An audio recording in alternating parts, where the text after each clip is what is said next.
Halo, nama saya Iwan Kristiawan, NIM saya 21011149 dari kelas Teknik Perminyakan D. Pada praktikum kali ini saya akan membawakan materi tentang kapasitansi dielektrik dengan kode F6. Pada praktikum kali ini kita akan mengambil prinsip kerja dari kapasitor dua plat sejajar, mengamati hubungan antara parameter dua plat sejajar dan besarnya kapasitansi, dan mengamati pengaruh bahan dielektrik terhadap besarnya kapasitansi pada praktikum. Kali ini kita akan menggunakan alat dari PET Simulator Colorado.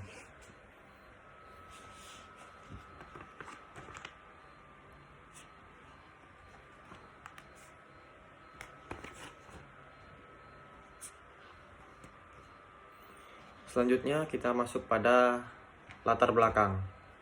Alam dunia elektronika tentunya tidak terlepas dari hal yang dinamakan kapasitor. Komponen ini sangat penting dalam dunia dielektrikal itu sendiri. Dengan adanya revolusi yang dilakukan oleh ilmuwan pada akhir tahun 1700-an menimbulkan dampak adanya perubahan kehidupan manusia, yaitu pemanfaatan daya listrik yang kuat. Kapasitor yang memiliki kegunaan di bidang teknologi yang berguna bagi kehidupan manusia. Hal inilah yang menjadi latar belakang dilakukannya percobaan plat kapasitor ini.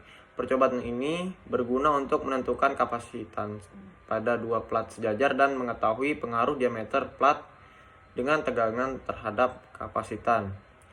Tujuan dari praktikum ini ialah memahami prinsip kerja kapasitor dua plat sejajar, memahami hubungan antara parameter dua plat sejajar dan besarnya kapasitansi, memahami pengaruh bahan dielektrik terhadap besarnya kapasitansi.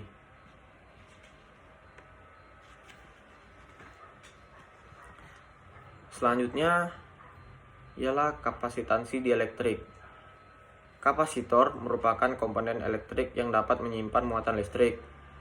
Kapasitor ditemukan oleh Michael Faraday pada tahun 1791 hingga 1867. Struktur sebuah kapasitor terbuat dari dua buah plat metal yang dipisahkan oleh satu bahan dielektrik. Bahan-bahan dielektrik yang umum dikenal misalnya udara vakum, keramik, gelas, dan lain-lain.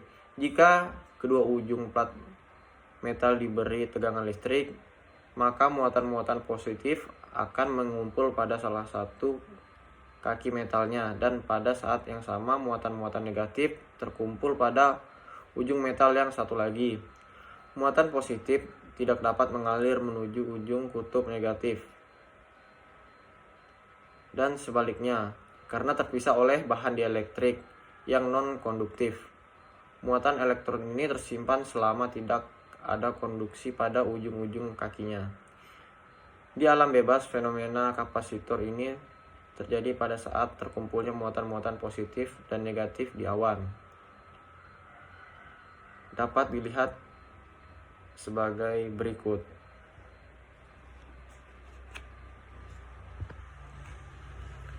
Kapasitansi didefinisikan sebagai kemampuan dari suatu kapasitor untuk dapat menampung muatan elektron. Coulomb pada abad ke-18 menghitung bahwa satu coulomb sama dengan 6,25 kali 1018 elektron. Kemudian Michael Faraday membuat postulat bahwa sebuah kapasitor akan memiliki kapasitansi sebesar 1 terat jika dengan tegangan 1 volt dapat membuat muatan elektron satu coulomb. Dengan rumus dapat ditulis sebagai berikut.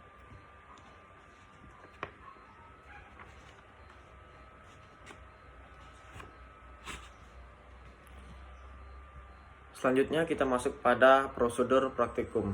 Prosedur praktikum yang pertama ialah buka PET simulasi. Yang kedua, buka rangkaian sebagai berikut. Yang ketiga, atur beberapa nilai variabel simulasi berikut. Nilai tegangan input rangkaian dengan cara menalihkan pin voltase pada baterai. Jarak antara plat, luas penampang plat. Yang keempat, perhatikan nilai ketiga alat ukur, catat hasilnya pada tabel hasil simulasi. Yang kelima, Hitung nilai kapasitansi, muatan, dan energi yang tersimpan. Catat hasilnya pada tabel hasil perhitungan.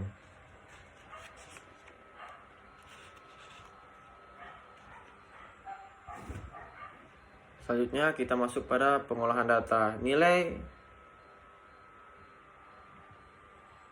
serak antara keping D sebesar 5 mm hingga 100 mm dengan penambahan 0,5.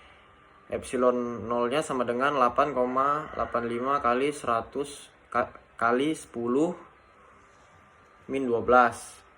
K-nya sama dengan 2,1. Offsetnya sama dengan 5 mm kuadrat. A-nya sama dengan 200 mm kuadrat.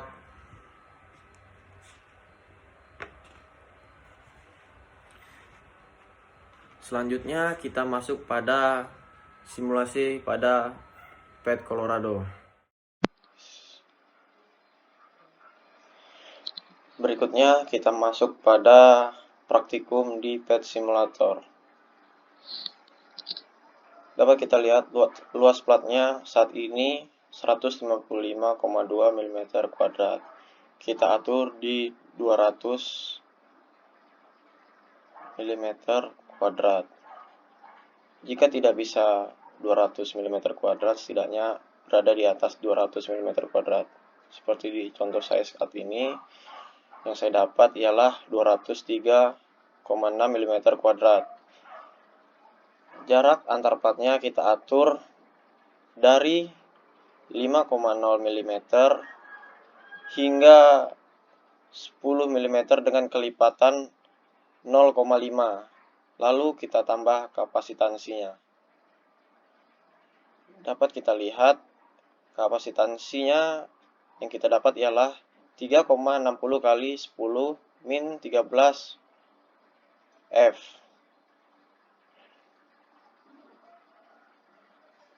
Pengambilan data berikutnya dilakukan dengan penambahan jarak antara plat sebanyak 0,5 mm.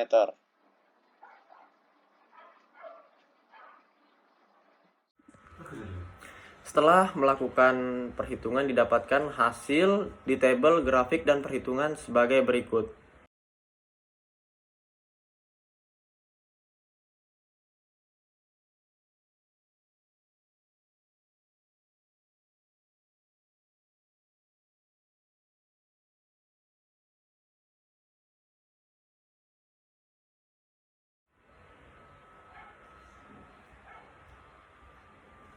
Selanjutnya kita masuk pada kesimpulan. Dari percobaan yang telah dilakukan diperoleh kesimpulan sebagai berikut.